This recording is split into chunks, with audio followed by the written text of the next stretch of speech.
Bonjour et bienvenue dans cette petite vidéo qui va traiter du sujet addition et soustraction de fractions.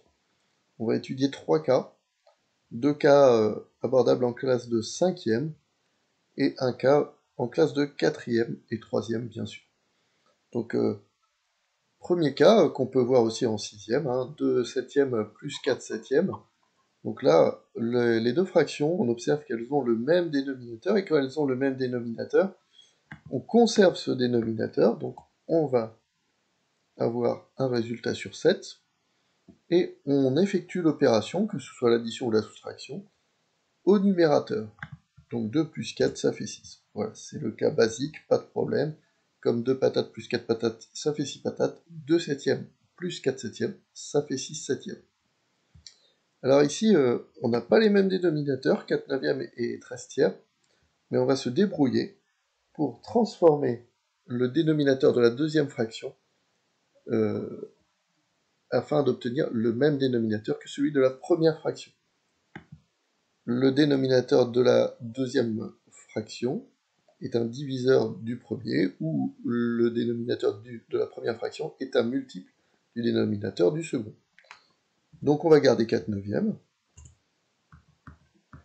Et puis, pour passer de 3 à 9, il va falloir transformer en appliquant la multiplication en haut et en bas par 3, puisque 3 fois 3, ça fait 9.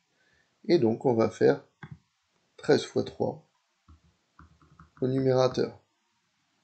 Donc, on garde le 4 neuvième, ici, ça n'a pas changé. Puis pour le deuxième, on fait l'opération, ça fait 39 neuvième.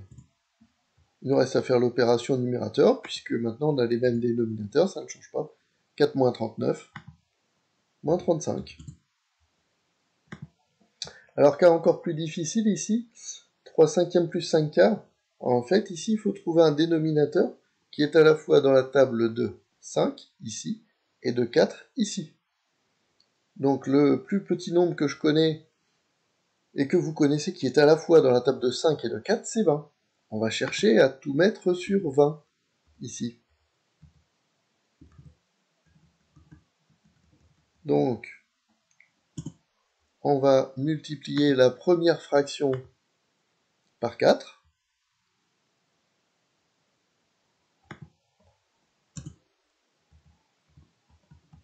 Ce qui va nous donner au numérateur 3 fois 4.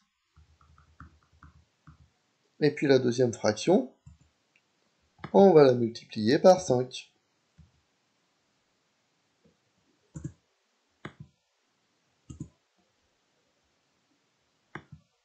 Donc 3 fois 4, ça fait 12. Je fais les opérations. 5 fois 5, ça fait 25. Et je n'ai plus qu'à additionner sans changer à nouveau le dénominateur. Donc ça reste sur 20. Et 12 plus 25, ça fait 37. Voilà, vous savez tout sur les additions et soustractions de fractions. Merci de m'avoir écouté. Bon travail à vous. Au revoir.